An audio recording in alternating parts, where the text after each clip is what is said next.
அழகே அழகே சீரியலில் டுடே எபிசோட்ல நம்ம மதி இருந்துட்டு இனிமேல் இவங்க பேசுகிறதெல்லாம் நீங்கள் ஏற்றுக்காதீங்க. நான் எதுக்கு செய்யணும், நான் எதுக்கு பண்ணணும்னு கேளுங்க. மரியாதை கொடுத்து கேட்டால் மட்டும் அவங்களுக்கு தேவைன்றதை செய்யுங்க. சும்மா அவங்க கேட்குற கேள்வியெல்லாம் வாங்கிக்கிட்டு அவங்களுக்கு வேலை செய்யணும்னு நம்மளுக்கு எந்த அவசியமும் இல்லை அப்படின்ற மாதிரி சொல்லிட்டு மதி சுரேஷ் வந்துட்டாரு அப்படின்னு சொல்லிட்டு ரூமுக்கு போகிறாங்க. அதுக்கடுத்து தான் பார்த்திங்கன்னா இன்றைக்கி வீட்டில் என்ன நடந்துச்சுன்னு தெரியுமா, என்னாச்சு அப்படின்னு சொல்லிட்டு கேட்கவும், பாப்பாவை நம்ம அவங்க அம்மா வீட்டில் விட்டுட்டு போனது வீட்டில் இருக்கிற உங்கள் அம்மாவுக்கும் உங்கள் அப்பாவுக்கும் தெரிஞ்சிருச்சு.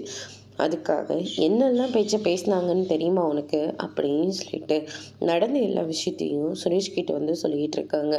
அம்மாவும் அப்பாவும் இப்படி இல்லாமல் பேசினாங்க, இதை விட மோசமாகவே பேசினாங்க. அது மட்டும் இல்லை, பேசி கொஞ்ச நேரம் கூட ஆகலை, வெந்நீரை போடு, இதை டிவியை போடு, அது இதுன்னு சொல்லி அவங்களுக்கு வேலை மேலே வேலை வச்சுக்கிட்டே இருக்காங்க.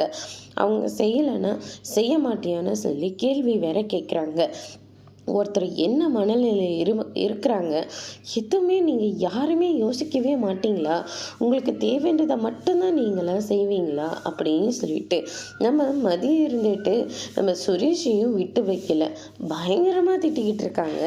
அதுக்கு அடுத்ததாக பார்த்திங்கன்னா இந்த சைடு நம்ம சுரேஷ் இருந்துட்டு அவங்க அம்மா கிட்ட போயிட்டு, எதுக்குமா இப்படியெல்லாம் அண்ணியை போய் பேசுனீங்க அப்படின்னு சொல்லிட்டு கேட்கவும், வேற என்ன பண்ண முடியும், அவள் பண்ண காரியத்துக்கு அப்படின்ற மாதிரி சொன்ன உடனே அவங்க என்னம்மா தப்பு பண்ணாங்க, அவங்க வீட்டில் ஆசைப்பட்டாங்க, நம்ம வீட்டில் நடக்கலைன்னு தெரிஞ்சிருச்சு, அதனால தான் அவங்க தனியாக உங்க யாருக்கும் தெரியாமல் கூட்டிகிட்டு போனாங்க அப்படின்ற மாதிரி பாக்கியராஜுக்கும் நம்ம மலருக்கும் சப்போர்ட் பண்ணி பேசிக்கிட்டு இருக்காங்க. அதோட இன்னைக்கான பிரம்ம முடிச்சிருக்காங்க.